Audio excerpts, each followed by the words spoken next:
ایک بزرگ تھے، وہ گلی سے گزر رہے تھے، ایک شرابی کو دیکھا کہ وہ گندی نالی پر پڑا تھا، نشے میں دھت، حالت غیر ہوئی ہے۔ انسانی ناطے اس پر ترس آیا، اس کو وہاں سے اٹھایا، اس کا منہ دھویا اور اس کے گھر چھوڑ آئے۔ خیرات ہوئی، سحری کے وقت، تہجد کے وقت وہ مسجد میں گئے، وہ بزرگ جیسا ان کی عادت تھی، تو دیکھا کہ ان سے پہلے آج کوئی شخص تہجد کے مصلی پہ بیٹھا ہے اور نوافل ادا کر رہا ہے۔ بڑی حیرت ہوئی، دیکھا تو یہ وہی شخص تھا جس کو آج دوپہر کو گندی نالی سے اٹھا کر کے اس کا منہ دھو کر کے ان کے گھر چھوڑ کے آئے تھے۔ تو حیرت سے کہا، بار الہ تیری قدرتوں کے رنگ، یہ آج ہی تو میں نے شراب خانے سے باہر گندی نالی پہ پڑا ہوا دیکھا۔ ہاتف سے آواز آئی، میرے بندے تو نے اس کا منہ دھو دیا تھا، میں نے اس کا دل دھو دیا۔ تو جب کوئی شخص اپنا منہ دھوتا ہے، اپنے ہاتھ دھوتا ہے، تو اللہ اس کے گناہ دھو ڈالتا ہے۔ تو یہ نصف الایمان ہے، یہ آدھا ایمان ہے۔ ہمارے دین نے ہمیں صفائی کا، ستھرائی کا، پاکیزگی کا، عفت کا، پاک دامنی کا حکم دیا ہے۔ اگر آپ مجھ سے پوچھیں کہ اسلام کا دوسرا نام کیا ہے، تو میں کہوں گا اسلام کا دوسرا نام دین طہارت ہے۔ علماء نے لکھا کہ ایک طہارت معنوی ہوتی ہے، ایک طہارت حسی ہوتی ہے۔ ہمارا دین متقاضی ہے اس بات کا کہ ہمارا دل شرک سے، کفر سے پاک ہو، ہمارا دماغ غرور سے، تکبر سے، اور ہمارا عمل ریا سے، ہمارا دل تصنع سے، بناوٹ سے، حقد، کینے اور بغض اور نفرتوں سے پاک ہو۔ مانوی نجاست سے ہم اپنے آپ کو پاک کریں۔ اسی طرح ہم ہر طرح کے حدث سے اپنے آپ کو پاک کریں، حد سے اصغر ہو یا حد سے اکبر ہو۔ وضو سے رہیں، وضو پر وضو کرنا مستحب ہے اور یہ قربت الہی کا ذریعہ ہے، اور ہر وضو کے ساتھ مسواک کرنا مستحب ہے، اور اگر مسواک نہیں ہے تو آپ انگلی کے ساتھ اپنے دانتوں کو صاف کریں۔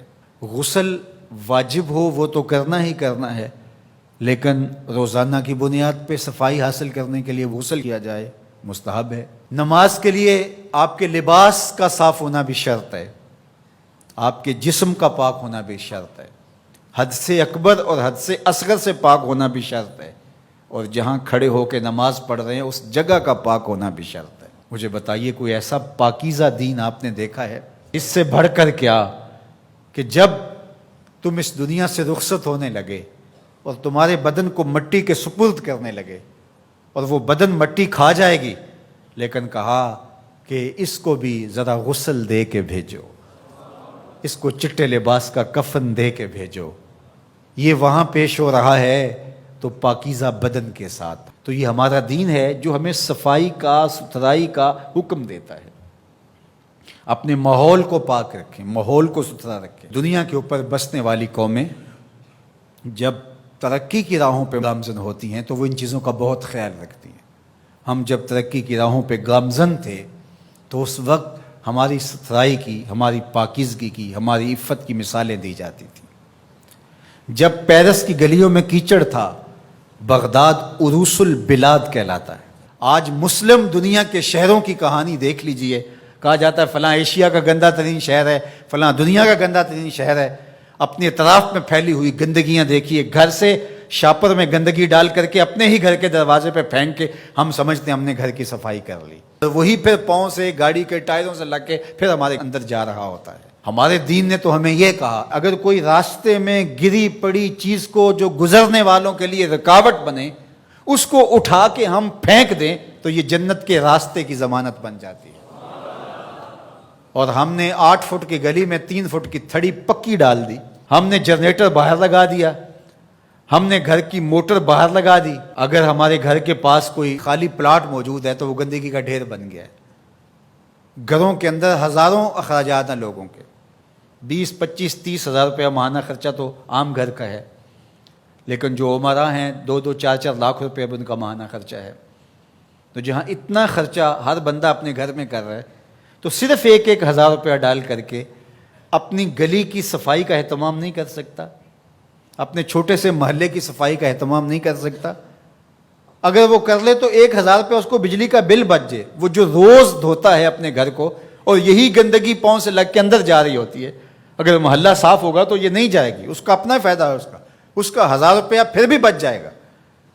لیکن ہم اس کو کرنے کے لیے تیار نہیں، اپنے گھر کو صاف کر لیا اور باہر گندگی ڈال دی، اور دوسرے نے بھی اپنے گھر کو صاف کر لیا، باہر گندگی ڈال دی، راستے کے اندر گاڑی کھڑی کر دینا، چلتے راہ کے اندر ریت مٹی پھینک دینا، اور پھر 2 دن اس کو اٹھانا ہی نہ، لوگ اذیت سے گزرتے، کوئی بات نہیں۔